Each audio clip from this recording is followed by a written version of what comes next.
লা লিগায় টানা ৬ ম্যাচ অপরাজিত থাকা বার্সেলোনা এবার মুখোমুখি হচ্ছে টেবিলের ১৮তে থাকা লেগানেসের। হ্যান্সি ফ্লিকের দল চলতি মৌসুমে ৩০ ম্যাচে ৬৭ পয়েন্ট নিয়ে পয়েন্ট টেবিলের শীর্ষে।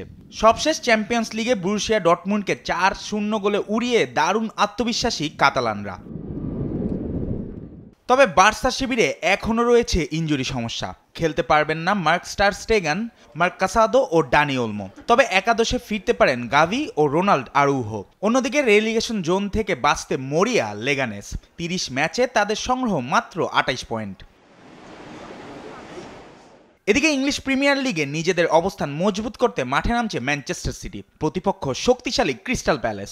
শেষ ম্যাচে ম্যানচেস্টার ডার্বিতে গোলশূন্য ড্র করার পর শীর্ষ ৫-এ ফেরার চাপ নিয়ে খেলবে পেপ গার্দিওলার দল। চোটের কারণে মাঠের বাইরে রয়েছেন রড্রি, আকে, স্টোনস, হল্যান্ড ও আকানজি। তবে ফর্মে থাকা ফিল ফোডেন ও কেভিন ডি ব্রয়নাই হতে পারে সিটির মূল অস্ত্র। অন্যদিকে ক্রিস্টাল প্যালেস সব প্রতিযোগিতা মিলিয়ে শেষ ১৭ ম্যাচে হেরেছে মাত্র ২টিতে। তবে ব্রাইটনের বিপক্ষে শেষ ম্যাচে ২ লাল কার্ড দেখায় নিষেধাজ্ঞায় রয়েছেন অধিনায়ক মার্ক গুয়েহি ও এডি নকেটিয়া।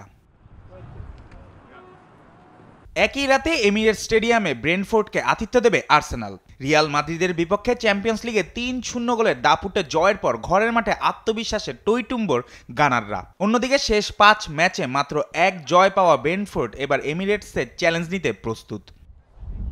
জুবায়ের নূর, স্পোর্টস ডেস্ক, দেশ টিভি।